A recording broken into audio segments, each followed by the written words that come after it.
वस्सलामु अला रसूलिहिल करीम अम्मा बाद फ़अऊज़ु बिल्लाहि मिनश शैतानिर रजीम बिस्मिल्लाहिर रहमानिर रहीम।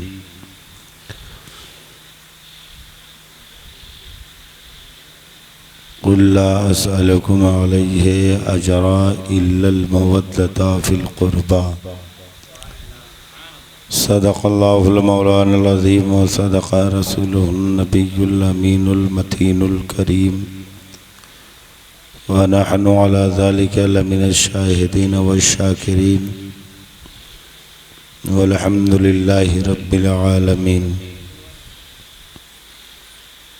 बाद तौहीद के मतवालों, शमी रिसालत के परवानों,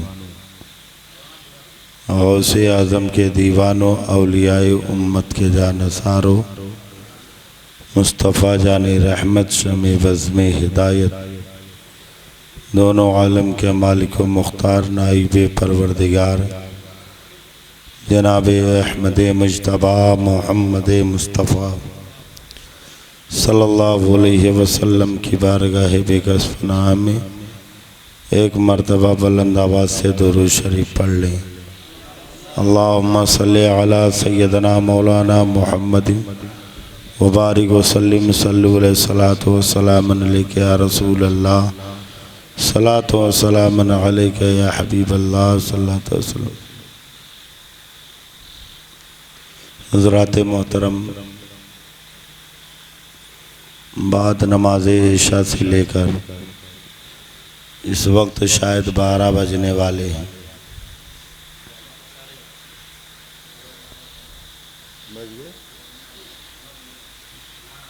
बजने वाले हैं 4 बजने वाले हैं, क्योंकि कितना 3.25 घंटा बाकी है 4 बजने में। भाई अब जो बजा पहले उससे देखा जाए, 12 बज चुके हैं। अब 12 बजे के बाद 12 आदमी बैठे हैं सुनने के लिए। गांव वाले हैं, उलमाए कराम हैं, माशाल्लाह बहुत अच्छे लोग। ये अल्लाह के घर में बैठे हैं। बहुत सालों के बाद आपके गांव में मस्जिद बनी। अल्लाह का करम हुआ, बुजुर्गों की दुआ हुई, आप लोगों का साथ हुआ, मस्जिद मुकम्मल हुई। अभी इसमें चाहें तो बहुत पैसे लगाएं और लगना भी है। तो इसके लिए हमको क्या करनी पड़ेगी? क्या मौलवियों को बेचना पड़ेगा? क्या करना पड़ेगा? इसके लिए कुछ करना पड़ेगा ना भाई। भाई मस्जिद बनवाना है तो क्या मौलवी को बेच के मस्जिद बनवाया जाएगा? पूरे गांव वाले, हम लोग भी हैं भाई साथ में, ये ना समझे कि हम लोग नहीं, हम लोग भी साथ में। तो जिस तरह यहाँ तक आप ले गए, ऐसे ही मेहनत करके इसको मुकम्मल कीजिए और यह हौसला रखिए कि ये खुदा का घर है। मेरे मुस्तफ़ा ने फरमाया है कि जिसका घर मस्जिद के सामने होता है, जिसका घर मस्जिद के सामने होता है, वो जितनी बार मोहब्बत से मस्जिद की तरफ देखता है, अल्लाह उतनी मर्तबा उसे सवाब अता फरमाता है। सोचो कितने लोग घर हैं, सबके सामने मस्जिद है, उतनी बार उसे सवाब मिलेगा। एक सहाबी पहुँचे, या रसूल अल्लाह, मैं अपना घर बेचना चाहता हूँ। कहा क्यों? कहा मेरा घर मस्जिद से बहुत दूर है, मैं सोच रहा हूँ कि वहाँ बेच के मैं भी मस्जिद के बाजू में अपना घर बना लूँ, ताकि मैं भी जितनी बार मस्जिद की तरफ देखूं अल्लाह उतनी मर्तबा मुझे सवाब अता फरमाए। मेरे आका फरमाते हैं, मेरे सहाबी, घर बेचने की जरूरत नहीं है, तू वजू करके जितना कदम चलेगा, हर कदम के बदले अल्लाह तुझे नेकी अता फरमाएगा। सोचो कितना बड़ा फायदा है, कितना बड़ा सवाब का काम। इंसान चाहे कि दुनिया में रह करके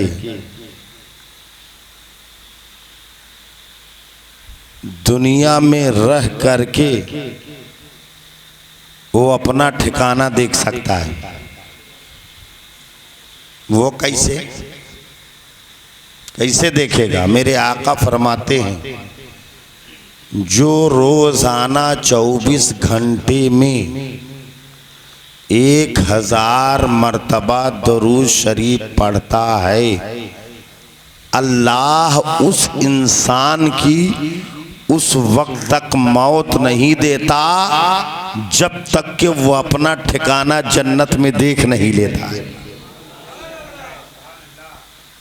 तो मस्जिद में इमाम रहेंगे, जब इमाम रहेंगे तो आपको हर तरीक़ा बताएंगे, मस्जिद में आने का तरीक़ा, मस्जिद से निकलने का तरीक़ा, खाने का तरीक़ा, दावत खाने का तरीक़ा, हर चीज़ का तरीक़ा आपको बताएंगे।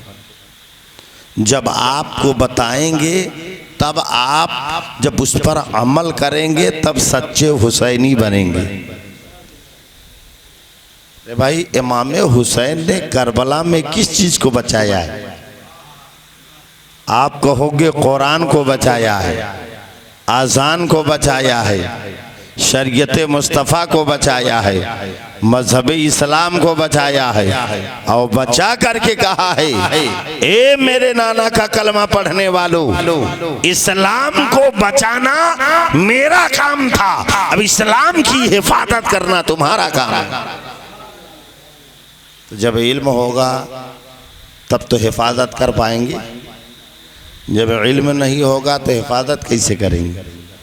तो हम सब मिल करके दिल में, आज दुनिया के हालात आप देख लें, दुनिया का माहौल देखें कि एक अकेला कमाने वाला, एक आदमी कमाने वाला 2 मंजिला मकान बना लेता है कि नहीं? एक अकेला कमाने वाला 2 मंजिला मकान बना लेता है, लेकिन पूरा गांव मिल करके एक मस्जिद मुकम्मल नहीं कर पाता। अक्सर व बेशतर देखा जा रहा है, लोग चंदा तो करना ही है, कोई 10 रुपया देगा, कोई 100, कोई 10,000, कोई 20,000, कोई 50,000, कोई लाख रुपए भी दे सकता है। अल्लाह जिसको जैसी मोहब्बत डाल दे वो इंसान उस हिसाब से मस्जिद में हिस्सा लेता है। लागत बजाय के इरादा भा इरादा समझ लेते हैं।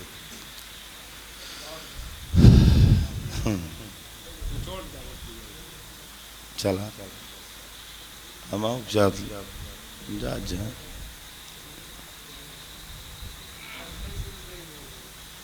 जाए दे, क्या करेगा? बैठ जा भाई, बैठ जाओ।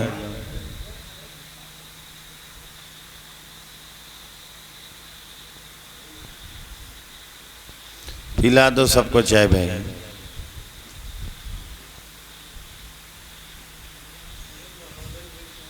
हाँ, क्या किया, जितना याद करके आए सब भूल गए।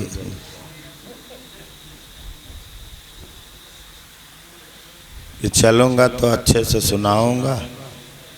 चलो खैर, कोशिश करता हूँ। आप लोग जिंदा दिल बैठे भाई, हम लोगों का रोज़ाना काम है रात भर जगना। इतनी नींद आ रही है कि क्या बताया जाए। लेकिन हाँ, जल्दी पिला दो भैया, जल्दी पिला दो ताकि मैं भी थोड़ी 10 मिनट बोल सकूं।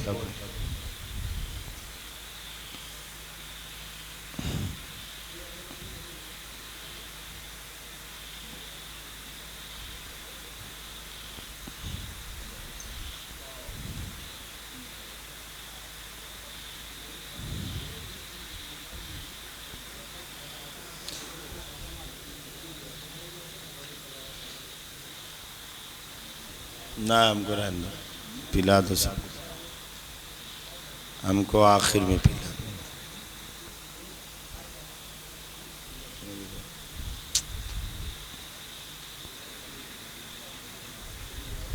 अरे पिला दो सबको, पिला नहीं, पिला दो सबको।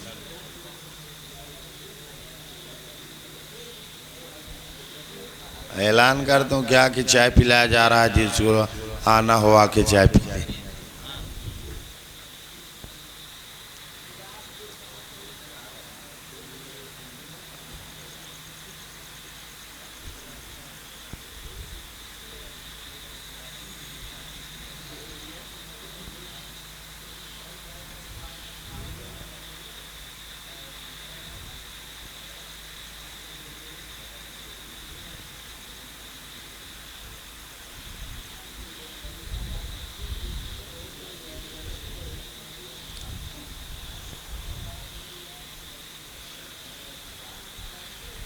जल्दी पियो भाई, जल्दी पियो यार, आगे मैं भी शुरू करूं।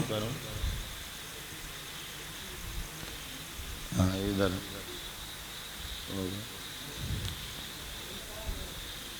डबल डबल दे दो भाई, डबल डबल दो। अरे यार 12 बजे के बाद आऊबो तो ही।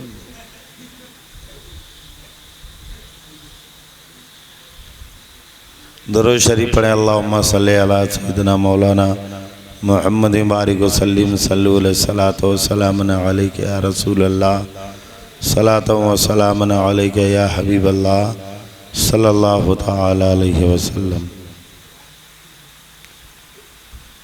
लोग चाय पीने के लिए आते हैं और कुछ लोग चाय पी के भाग रहे हैं। चलो नहीं कागज़ फेंकने के, इधर बाजू में भी फेंक सकते थे। चलो खैर हो गया भाई, हो गया, जल्दी पी लिए सही। थोड़ा सा आगे होके सब बैठ जाओ थोड़ा, क्यों हाँ थोड़ा सा, हाँ इकट्ठा होके बैठ जाओ। 10 मिनट मैं भी बोल दूं भाई, आया हूँ तो।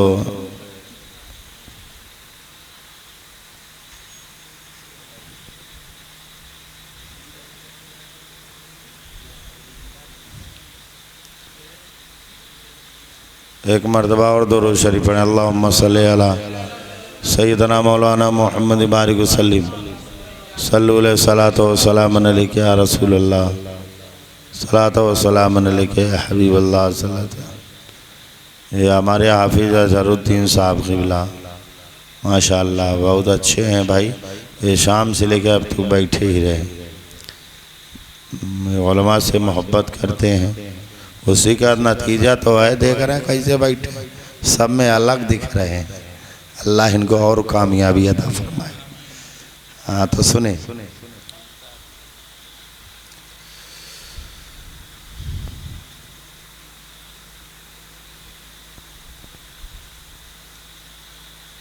सिबते रसूल की तरह तौक़ीर कहाँ है। ये सब नहीं समझ पाएंगे, जो अहले इल्म होंगे वो समझेंगे, लेकिन कुछ अल्फाज हर आदमी समझ सकेगा। शेर सुनिएगा। सिबते रसूल की तरह तौक़ीर कहाँ है, हसनैन करीमैन सी तकदीर कहाँ है। सिबते रसूल की तरह तौक़ीर कहाँ है, हसनैन करीमैन सी तकदीर कहाँ है। मौला अली के बेटे की खुददारी देखिए, पानी तलाश करता है शब्बीर कहाँ है। पानी तलाश करता है शब्बीर कहाँ है रब को जब पसंद नविस्ता हुसैन का, है रब को जब पसंद नविस्ता हुसैन का। जुरात है किसमें बांट दे लिखा हुसैन का, है रब को जब पसंद नविस्ता हुसैन का। जुरात है किसमें बांट दे लिखा हुसैन का। बैठे हुए हैं थाम कर जुल्फे नबी हुसैन, आगौ से मुस्तफ़ा है मदरसा हुसैन का। आगौ से मुस्तफ़ा है मदरसा हुसैन का। हज़रात मोहतरम, अल्लाह तबारक व तआला कुरान मजीद में इरशाद फरमाता है, कुल ला असअलुकुम अलैहि अजरा इल्लल मवद्दता फिल क़ुरबा।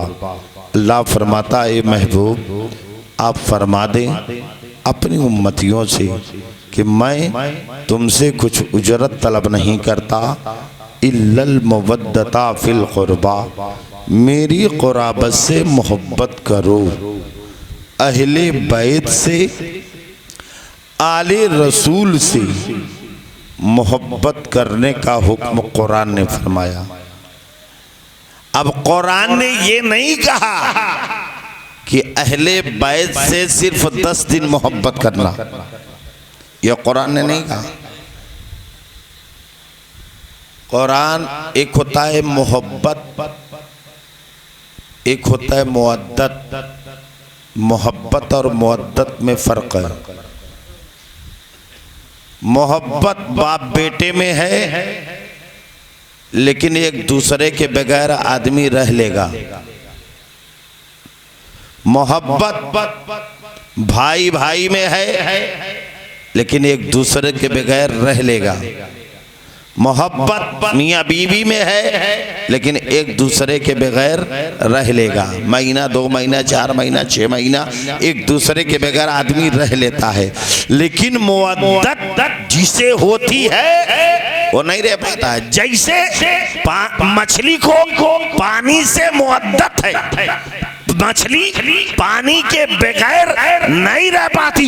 इसी वजह से कुरान ने फरमाया आले रसूल से मुअद्दत करो। जब मुअद्दत करोगे तो जहां अगर दुनिया में तुम रहोगे तो अली दुनिया में तुम्हारे साथ रहेंगे, कब्र में रहोगे तो कब्र में अली तुम्हारे साथ रहेंगे, मैदान महशर में रहोगे तो मैदान महशर में अली तुम्हारे साथ रहेंगे।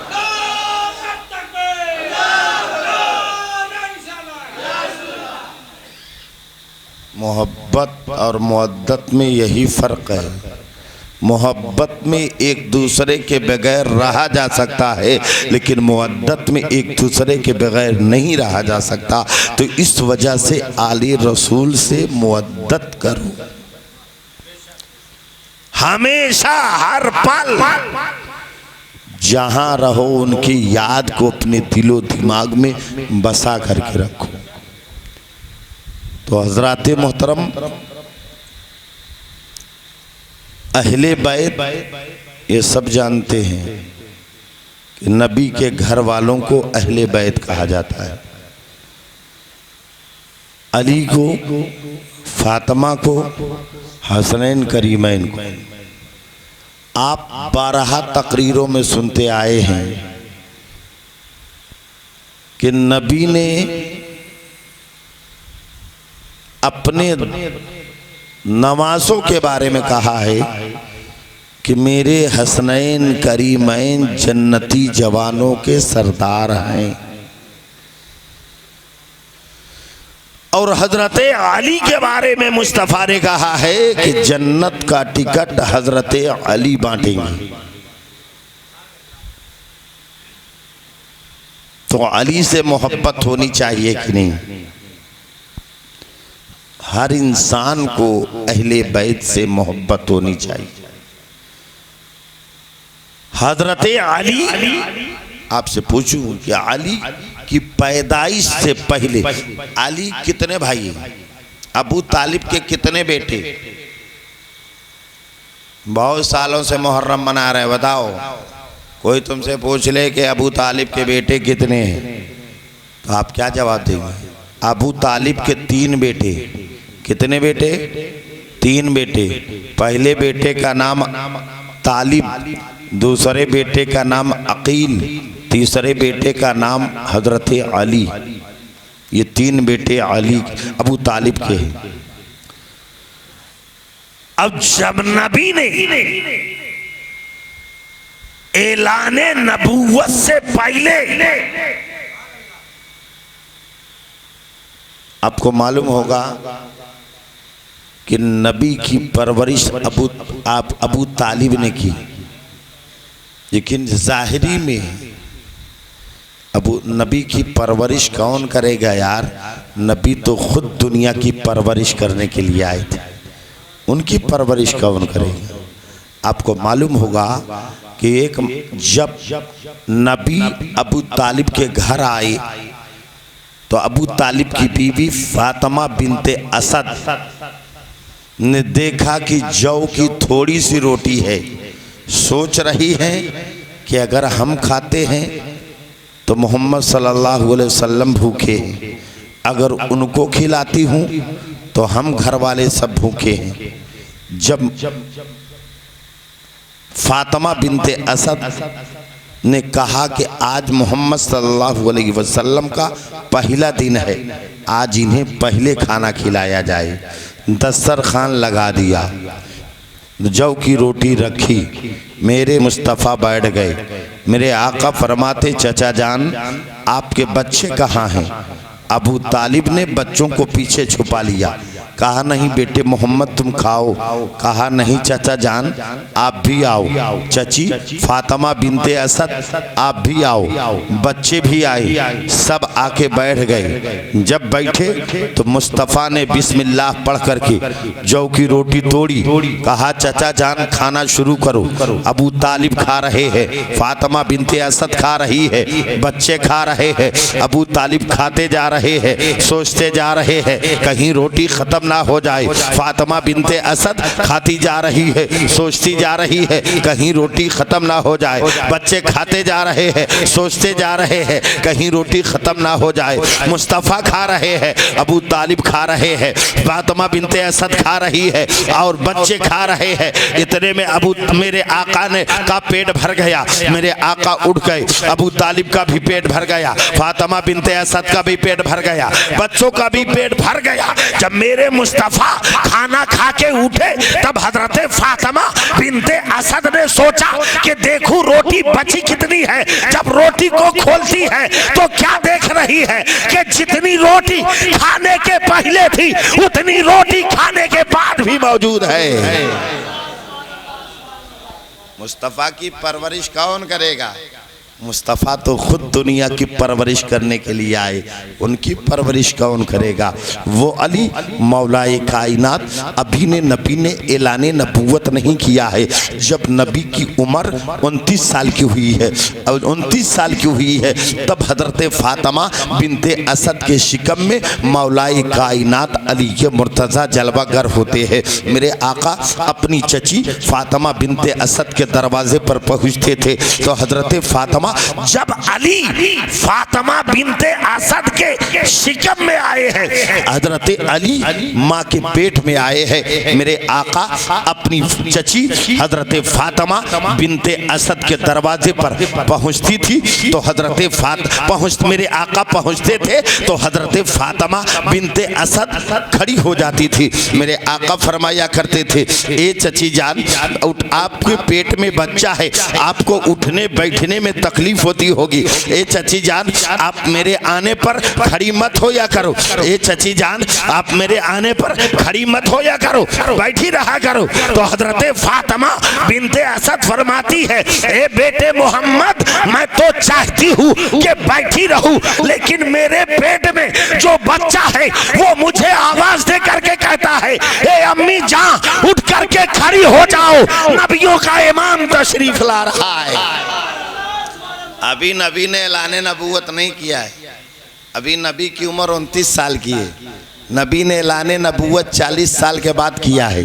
अभी कोई नहीं जान रहा है कि अल्लाह के नबी है, लेकिन हजरत अली माँ के शिकम में है, वो जान रहे हैं। इसी वजह से मेरे आका फरमाते हैं जिस मिट्टी से अल्लाह ने मुझे बनाया उसी मिट्टी से हजरत अली को भी बनाया है।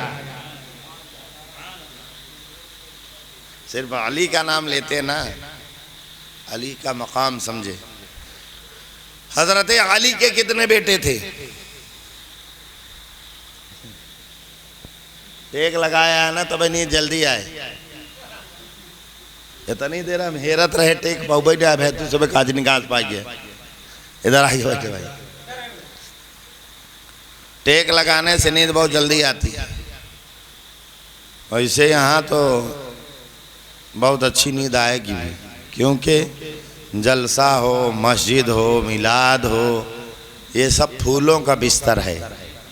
ऐसी जगह नींद फूलों के बिस्तर पे नींद बड़ी अच्छी आती है। अब कांटों के बिस्तर पे नींद नहीं आती है, नौटंकी है, ये सब कांटों का बिस्तर है, वहाँ नींद नहीं आती है। शैतान भी ऐसी जगह लोगों को बहकाने के चक्कर में लगा रहता है, ले जाके कितने को सुला दिया, ठंडी ठंडी हवा पाए सो गए। और शैतान ने भी खुदा से वादा किया अल्लाह हम तेरे बंदों को बहकाएंगे तो अल्लाह ने कहा तू बहका करके देख ले, जो मेरा होगा वो तेरा नहीं होगा और जो तेरा होगा वो मेरा नहीं होगा। तो हम लोग अल्लाह के बंदे हैं ना भाई, अल्लाह के बंदे। अब सुने, आप बताएं अली के कितने बेटे थे? नहीं मालूम। अली के बाप अबू तालिब के 3 बेटे। कितने बेटे? 3 बेटे। पहले बेटे का नाम तालिब, दूसरे के बेटे का नाम अकील, तीसरे बेटे का नाम हजरत अली। अब हजरत अली के कितने बेटे थे? 18 बेटे 18 बेटियां। आप लोग कहते हैं ना छोटा परिवार सुखी परिवार, उनसे पूछो 18 बेटे 18 बेटियां। एक रवायत में 17 बेटे 18 बेटियां और एक में 18 बेटे 18 बेटियां। कूफे की जामा, कूफे की सरजमीन है। मेरे आका मौलाए कायनात अली मुर्तज़ा अपने 18 बेटों को उठाया। ए बेटो चलो आज नमाज़े तहज्जुद पढ़े। सबको 18 बेटों को लेके पहुँचे। बड़ी तवज्जो से सुनिएगा। हजरत अली अपने 18 बेटों को लेकर के मस्जिद में पहुँचे। जामा मस्जिद में, कूफे की जामा मस्जिद में लेकर के पहुँचते हैं। पहुँचने के बाद तहज्जुद की नमाज अदा करते हैं। जैसे तहज्जुद की नमाज अदा किए, अब उसके बाद फजर का वक्त हो गया। मेरे आका मौला अली फरमाते हैं, ए बेटे हसन। कहा क्या बात है बाबा जान? कहा बेटे हसन जाओ फजर की आज़ान कहो। हजरत इमाम हसन ने फजर की आज़ान कही है तो पूरे कूफे में आवाज़ जब पहुंची है तो लोग समझ गए कि आज इमाम हसन ने आज़ान दी है तो नमाज पढ़ाएंगे हजरत अली। कूफे के लोग इकट्ठा हो गए।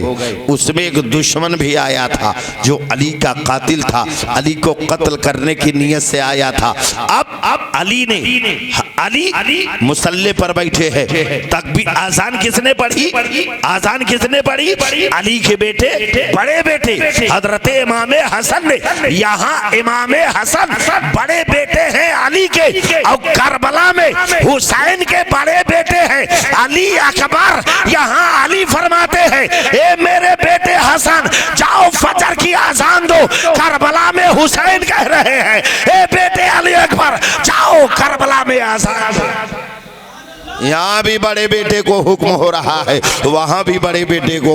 अब देखो मुसल्ले पर हजरत अली है, तकबीर हजरत इमाम हसन ने बोली है। अब पीछे वाली सफ में हजरत इमाम हुसैन है। अब तवज्जो दीजिएगा, आगे जो है वो विलायत का ताजदार है, पीछे जो है वो शहादत का ताजदार है। खड़े हो गए। फजर की नमाज 2 रकात नमाज फजर की नियत बांधी। फर्ज नियत बांधने के बाद सूरह फातिहा, सूरह फातिहा के बाद पहली रकात में सूरह फातिहा के बाद सूरह रहमान पढ़ा। किसने? हजरत अली ने। रुकू किया, सजदा किया, 2 सजदा मुकम्मल हो गए। पहली रकात में 2 सजदा मुकम्मल हो गए। अब दूसरी रकात के लिए खड़े हो गए हजरत अली। दुश्मन किनारे खड़ा है, मौका पाऊं, लेकिन अभी उसकी हिम्मत नहीं पड़ रही है कि कैसे अली को कत्ल किया जाए। उसकी हिम्मत 2 सजदा हो गया, अभी हिम्मत नहीं पड़ी है। दूसरी रकात में, पहली रकात में सूरह फातिहा के बाद सूरह रहमान पढ़ा। दूसरी रकात में सूरह फातिहा के बाद सूरह मुल्क पढ़ा। उसके बाद रुकू किया, सजदा किया। तीसरा सजदा हजरत इमाम हसन ने, हजरत अली ने तीसरा सजदा किया। अब तीसरा सजदा करने के बाद जैसे ही चौथे सजदे में अली जाते हैं वैसे ही दुश्मन आ जाता है। आने के बाद अली का गला काटा, अली के गले से खून निकला, तमाम मुक्तदियों के सामने गया। तब सारे मुक्तदी उठ करके उस दुश्मन को पकड़ लिए। कुछ लोगों ने 18 बेटे जिसके 18 बेटे उस कूफे की जामा मस्जिद में मौजूद हो, वो दुश्मन भाग करके जा सकता है? कभी नहीं जा सकता है। बेटों ने पकड़ लिया, 2-4 तमाचे मारे। मारने के बाद अली कहते हैं, ए मेरे बेटो रुक जाओ, कोई इस मुजरिम को कोई इसे नहीं मारेगा, ये मेरा मुजरिम है, इसकी सजा मैं इसे दूंगा, कोई नहीं मारेगा। अब इमाम हसन हजरत अली को उठा रहे हैं, ए बाबा उठो। कहा बेटे हसन पहले नमाज फजर मुकम्मल करो, उसके बाद मेरा ख्याल करो। नमाज फजर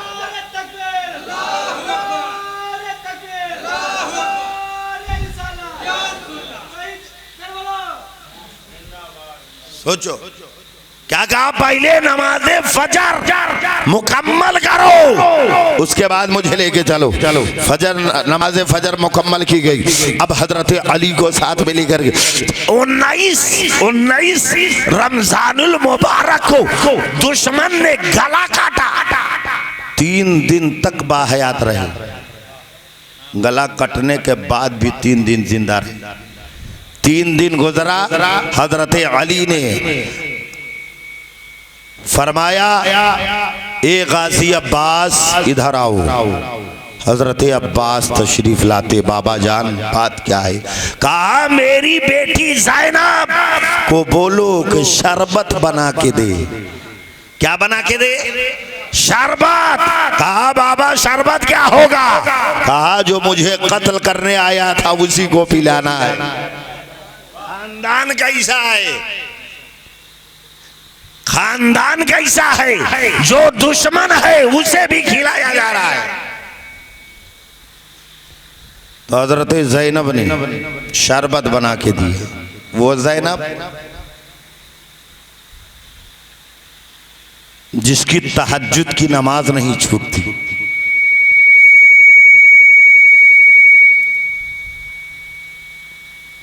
हजरत ज़ैनब ने एक गिलास शरबत, एक प्याला शरबत बना के दिया।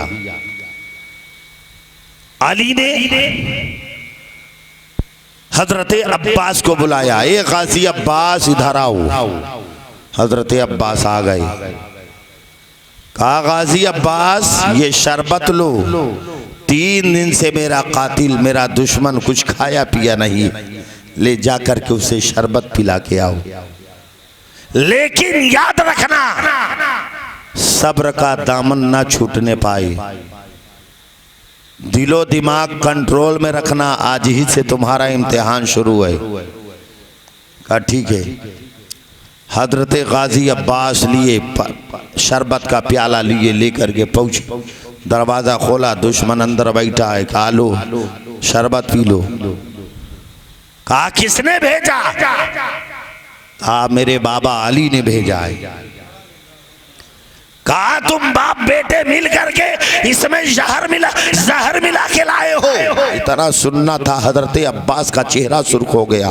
अगर आज मेरे बाबा अली ने रोका ना होता तो आज मैं तेरी जान ले लेता, लेकिन मेरे बाबा ने कहा था गाजी अब्बास सब्र करना। गुस्से से वापस लेके आ गए। जब शरबत का प्याला अली के सामने दिया तो हजरत अली उस प्याले को देख करके मुस्कुराए। कहा वो मुजरिम बहुत बदनसीब। कहा वो मुजरिम बहुत बदनसीब। कहा ये कैसे? कहा सुनो, अगर आज ये मुजरिम मेरी तहज्जुद गुजार बेटी ज़ैनब के हाथों का अगर आज शरबत पी लेता तो कयामत के दिन में इसे जहन्नम में नहीं जाने देता। अंदाजा लगाएं इतना सखी घराना है उनका। जो कत्ल करने आया उसे भी शरबत पिलाया जा रहा है। आज कोई पिलाता भाई, झगड़ा हो जाता, सिरनी बंद हो जाता। बोलो भाई, गालियां दे दिया तो सिरनी बंद। कुर्बान जाओ अली की जात पर। अब फरमाया मैं मेरी बेटी ज़ैनब को बुलाओ, मैं आखिरी बार उसे देखना चाहता हूं। एक बार मैं उसे जी भर के देखना चाहता हूं। तो लोगों ने कहा अली आपकी बेटी है, बचपन से लेके आज तक आपने कभी अपनी बेटी का चेहरा नहीं देखा? जी भर के कहा नहीं। मेरी बेटी ज़ैनब इतनी शर्मदार है, इतनी हया वाली है कि कभी जब मैं घर में पहुंचता तो अपनी माँ हज़रत फ़ातिमा के पीछे छुप जाती थी, मेरे सामने कभी नहीं आई है। और मेरी बीवी फातिमा इंतकाल करने से पहले कहा था, ए अली, दिन के उजाले में मेरे बाद, मेरे दुनिया से जाने के बाद दिन के उजाले में घर में मत आना।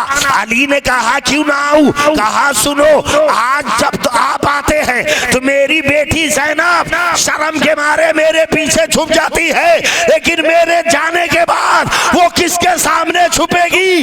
इसी वजह से अली, दिन के अंधेरे में कभी अपने घर में मत आना, क्योंकि ज़ैनब आपसे बहुत हया करती है, बहुत शर्म करती है। इतना कहना था। अब अली फरमाते हैं कि मैं अपनी बेटी का एक बार जी भर के देखना चाहता हूँ। फातिमा ज़ैनब सामने आती है, अली ने देखा, फिर कहा, मेरे बेटो, अभी मेरा 3 काम रह गया है, 3 काम बाकी है। बेटों ने कहा, बाबा आपके 18 बेटे होते हुए आपका कौन सा 3 काम है, आप हमको बताएं तो सही। तो मेरे आका इमाम मौलाए कायनात फरमाती है, ए मेरे बेटो, मेरा पहला काम ये है कि मेरे बाद मेरा ताज कौन संभालेगा, मेरी पगड़ी कौन संभालेगा? तो हज़रत इमाम हसन खड़े हो गए, बाबा आपकी पगड़ी मैं संभालूंगा, आपका ताज मैं संभालूंगा। कहा चलो मेरा एक काम हो गया, अभी 2 काम बाकी है। बेटों ने कहा, बाबा वो 2 काम है कौन? कहा पहला काम तो इमाम हसन ने लिया, अब दूसरा काम यह है कि मेरा एक सजदा छूटा है, मेरा एक सजदा छूटा है, वो सजदा कौन पूरा करेगा? इमाम हुसैन खड़े हो गए, बाबा उस सजदे को मैं पूरा करूंगा। कहा चलो मेरा 2 काम हो गया, एक काम बचा है। कहा कौन सा काम है? कहा बेटो, मैं दमिश्क की सरजमीन पर एक बार खुतबा दे रहा था तो खारजियों ने शोर मचाया था, इतना शोर मचाया कि मेरा खुतबा मुकम्मल ना हो सका। तो घर के अंदर से आवाज आती है कि हजरत ज़ैनब की, ए बाबा सुनो, ताज तो पगड़ी तो हजरत इमाम हसन ने ली है, सजदा इमाम हुसैन ने लिया है, और ये खुतबा आपकी बेटी ज़ैनब ले रही है, इस खुतबे को मैं पूरा करूंगी। आप तारीख की किताब पढ़े कि ज़ैनब ने दमिश्क की सरजमीन पर जब खुतबा दिया था तो उस खुतबे में एक उस महफिल में मजमे में एक नाबीना सहाबी थे। उन्होंने कहा ये खुतबा कौन दे रहा है? मुझे तो अली की आवाज़ नज़र आ रही है, समझ में आ रही है, मुझे अली की आवाज़ समझ में आ रही है। तो लोगों ने कहा ये अली नहीं है, अली की बेटी हजरत ज़ैनब है जो दमिश्क की सरजमीन पर खुतबा मुकम्मल कर रही है।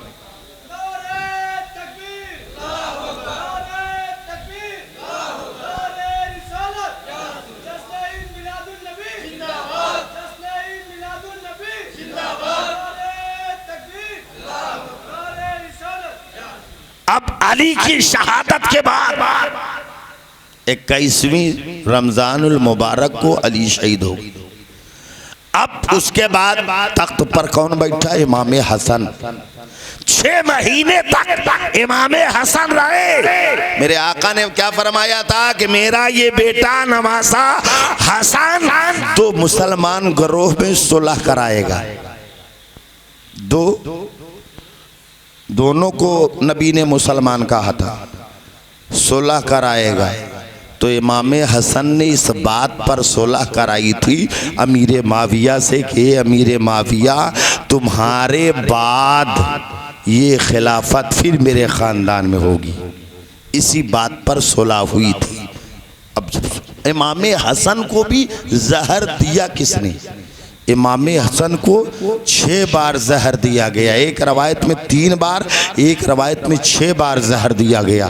5 बार जहर दिया गया तो इमाम हसन नबी के रौज़े पर जाते, दुआ करते, जहर का असर ख़त्म हो जाता। 6वीं बार जब जहर दिया गया तो उसमें ऐसा जहर था जो हीरों के टुकड़ों को पानी में डाला था, उस पानी को पिलाया था। तो हजरत इमाम हसन के पेट के अंदर जब गया तो पेट के अंदर से कलेजा कट कट करके बाहर निकलता। 40 दिन तक निकलता रहा। 40 दिन के बाद हजरत इमाम हसन की मौत हुई, शहीद हुए। 40 दिन तक हजरत इमाम हुसैन पूछते रहे, ए भाई हसन, किसने आपको जहर दिया है, आप हमें बता दे। तो इमाम हसन ने कहा, ए भाई हुसैन, मैं जिसको जानता हूँ मैं नहीं बताऊँगा, यहाँ नहीं तो जंग करोगे, उसे कत्ल करोगे, उसे मार दोगे। इसका फैसला कल नाना जान की बारगाह में क़यामत के दिन होगा। बताए नहीं। 40 दिन के बाद जब उनकी शहादत हुई, शहादत से पहले इमाम हसन ने कहा था, भाई हुसैन, अगर मैं शहीद हो जाऊं तो मुझे ले चल के नबी नाना जान के पैताने की तरफ मुझे दफन करना। अगर उसमें कोई इख्तलाफ हो, कोई झगड़ा करने की बात आए तो मुझे वहाँ से ले जा कर के, वहाँ मत दफन करना, ले जा कर के मुझे मेरी माँ हजरत फातिमा जो जन्नतुल बकी में है उनके पैताने की तरफ मुझे दफन कर देना। कहा ठीक है। जब इमाम हसन शहीद हुए, इमाम हुसैन लाश को लेके पहुँचे नबी के रौज़े पे। वहाँ पे सोचा कि नबी के पैताने इमाम हुसैन को दफन किया जाए तो मरवान की औलादें आ गई, उनके चाहने वाले आ गए। कहा हुसैन हसन को हम यहाँ दफन होने नहीं देंगे। उन लोगों ने तलवारें निकाली। कहा हम मरवान की औलाद है, हम लोग मरवान के चाहने वाले हैं। तो इमाम हुसैन ने भी तलवार निकाल दी। कहा तू मरवान की औलाद है, तुम हजरत अली शेरे खुदा का बेटा हो। इतना कहना था, एक सहाबी रसूल खड़े हो गए, हुजूर आपके भाई हसन ने कहा था कि अगर लफड़े झगड़े की बात आ जाए, इख्तलाफ पैदा हो जाए तो एक काम करना, मुझे यहाँ मत दफन करना, मुझे ले करके जन्नतुल बकी हजरत फातिमा रदी अल्लाह ताला अन्हा के पैताने दफन कर देना। ये सहाबी रसूल जब ये बात कहे तब इमाम हुसैन ने तलवारें अंदर की और इमाम हसन को ले गए जन्नतुल बकी में। हजरत फातिमा रदी अल्लाह ताला अन्हा के पैताने दफन किया। दफन करने के बाद अब दफन कर दिया। अब इमाम अमीर माविया खलीफा, अमीर माविया इंतकाल करने से पहले यजीद ने पूछा, ए बाबा क्या बात है? कहा आपके बाद खिलाफत किसके पास जाएगी, खलीफा कौन बनेगा? तो अमीर माविया ने कहा था, क्या कहा मालूम है?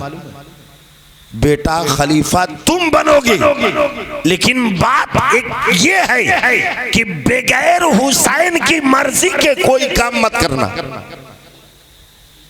खलीफा तुम बनोगे लेकिन हुसैन की मर्जी के खिलाफ कोई काम मत करना।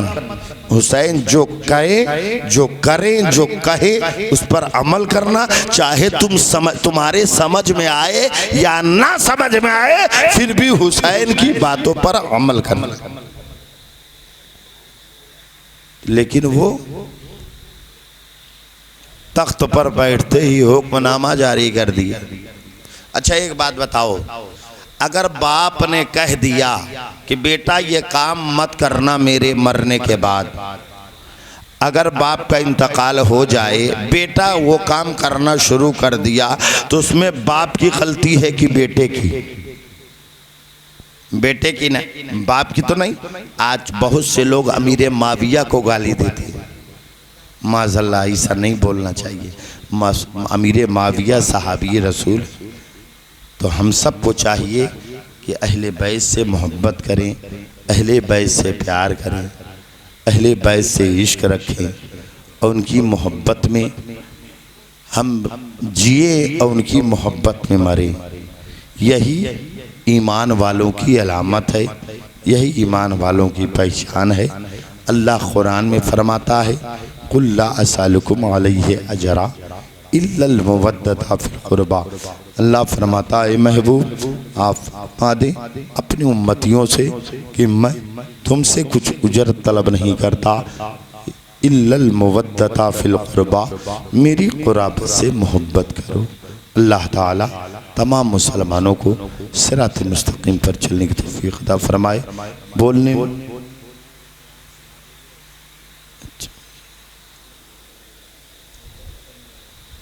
एक बार ये सुनावे वाला माहौल दिखा दो, एक बार जोर से सुभान अल्लाह बोल दे। सिग्नल पे सिग्नल हो रहा है। कितने साबिर थे पैगंबर के घराने वाले, कितने साबिर थे पैगंबर के घराने वाले, खुद तो फाका किए गैरों को खिलाने वाले, खुद तो फाका किए गैरों को खिलाने वाले, मेरे हसनैन का रुतबा के जनाबे जिब्रील, मेरे हसनैन का रुतबा के जनाबे जिब्रील, अरे बाग फिर दोष से पोशा कहलाने वाले, बाग फिर दोष से पोशा कहलाने वाले। हजरत फातिमा का कौल सुनो, हजरत फातिमा क्या फरमाती है, बख्शवा लूंगी मैं महशर में ये बोली ज़हरा। फातिमा का कौल सुनो, हुसैनी होगे तो झूम जाओगे। बख्शवा लूंगी मैं महशर में ये बोली ज़हरा, बख्शवा लूंगी मैं महशर में ये बोली ज़हरा, अरे जो मेरे लाल पे आंसू है बहाने वाले, जो मेरे लाल पे आंसू है बहाने वाले, कितने साबिर थे पैगंबर के घराने वाले। अल्लाह ताला तमाम मुसलमानों को सिरात मुस्तकीम पर चलने की तौफीक अता फरमाए। अल्लाह ताला तमाम मुसलमानों को हर बला हर मुसीबत से बचने की तौफीक अता फरमाए। मालिक व मौला तमाम मुसलमानों को हसनैन करीबैन से सच्ची मोहब्बत करने की तौफीक अता फरमाए। अल्लाह ताला तमाम मुसलमानों के दिलों में नबी और आले नबी से सच्ची मोहब्बत करने की तौफीक अता फरमाए। अल्लाह ताला हमारे बोलने में अगर कोई ख़ताएँ कोई लग़ज़िशें हुई हो तो हम तौबा करते हैं। अस्तग़फ़िरुल्लाह रब्बी मिन कुल्लि ज़ंबि व अतूबु इलैहि, अशहदु अल्ला इलाहा इल्लल्लाह व अशहदु अन्न मुहम्मदन अब्दुहु व रसूलुहु व आखिरु दावाना अनिल हम्दुलिल्लाहि रब्बिल आलमीन। अस्सलामु अलैकुम। खड़े होकर सलात